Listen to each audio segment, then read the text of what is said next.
For over 30 years, Christiania, the free town in the heart of the Danish capital of Copenhagen, has been flourishing as an alternative liberal society. Today, some thousand people, more known as Christianites, live and work on this 85 acres of Greenland, which has also become one of the most famous tourist attractions in Denmark, with over 1 million visitors a year. This might all soon come to an end. In May of 2009, the ruling of the ongoing court case between the Danish state and the Christianites regarding user rights will be determined.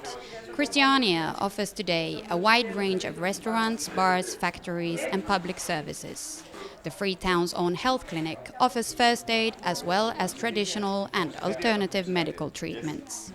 Christiania, det er et åndehul i et samfund, som er meget hængt op på regler og direktiver og ikke noget selvbestemmelse. Retten til at bestemme lidt selv. Retten til at ikke skulle indordne sig 100% i et normalitetssamfund, som vi ikke synes fungerer særlig godt. Og så er det et lille eventyr i sig selv. Christiania, det har der altid været. Lille bitte eventyr. Today, several hundred people are employed by a dozen different factories and workshops, making a wide range of products and unique Christiania designs. Most of the people employed are Christianites, but there is an ever-growing interest from businesses outside the wall to be located in the free town.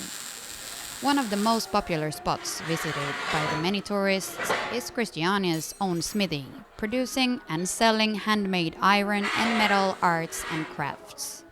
Gitte, one of the full-time employed smiths, describes why she has decided to live in Christiania. At livet, det er ligesom om, at når man kommer ind på Christiania, så er det som om, at tiden går lidt langsommere. At tempoet ikke er så hektisk, som det er ude i København. Og det kan jeg selvfølgelig godt lide. Og det gør også, at når man bor, det er jo ligesom en lille landsby inde i storbyen. Og det er jo hyggeligt at kunne bo i en landsby i storbyen, hvor man har et stort socialt netværk, og hvor det også er et dejligt sted, at ens børn kan opvokse. Fordi der er meget trygt, og mange kender, altså alle kender hinanden sådan mere eller mindre, ikke? Some of Christiania's artists and products have reached far beyond the borders of the free town. One of the most known product is the Christiania carrier bike that is today sold to all corners of the world. Still, Christianites safeguard their beliefs in the collective and freedom from the market forces.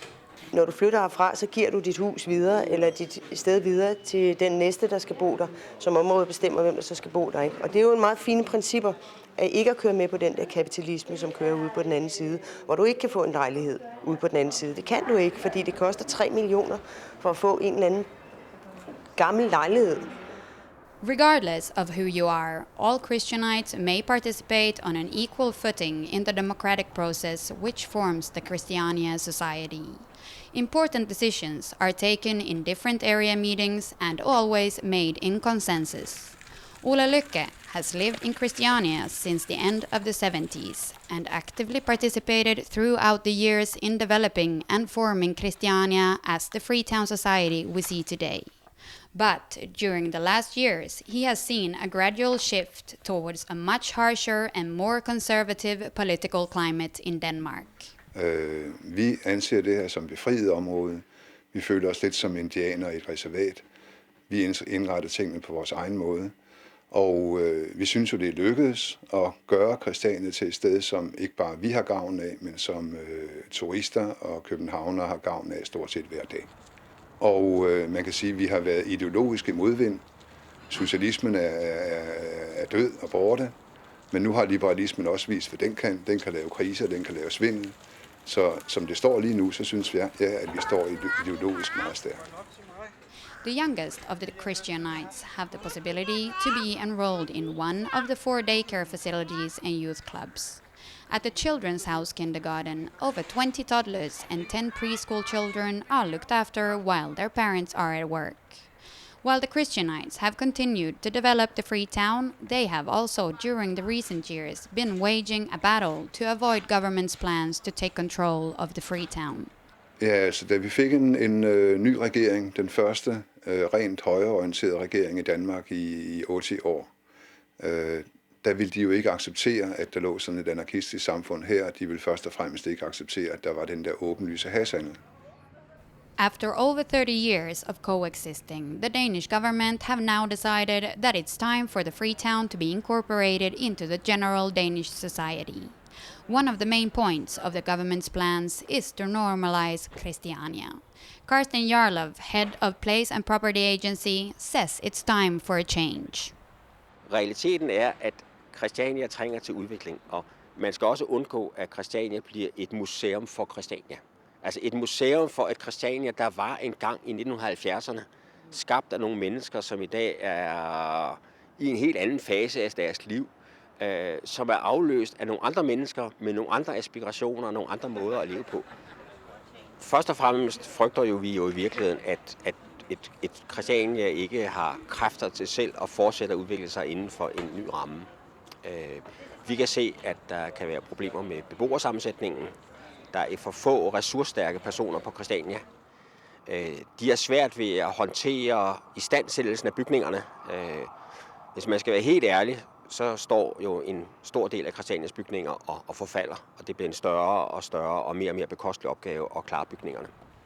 The proposed plan by the Danish government contains, among other things, using thousands of square meters of Christiania ground to build 300 new apartments, similar to the ones built in the newly developed area of Slottsholmen just across the water from Christiania, one of the more modern and expensive residential areas of Copenhagen. Hvis man ser på den plan, som handler om, hvordan kan man indplacere de her 24.000 kvadratmeter på Christiania, så kan det faktisk godt gøres på en måde, som er både meget nænsom, men samtidig også kan give mulighed for noget spændende, nyt, eksperimenterende byggeri. Så jeg mener faktisk godt, at man kan få noget kontinuitet og noget fornyelse, også på Christiania. Og jeg mener, at Christiania vil kunne have meget stor glæde af det. Vi vil stå meget fast på, at vi vil bevare vores kollektive selvbestemmelse og vores kollektive brugsret. Ikke ejendomsret, men brugsret til stedet. Vi vil have lov til at bruge stedet fortsat. Vi vil have lov til at vedligeholde husene og området fortsat.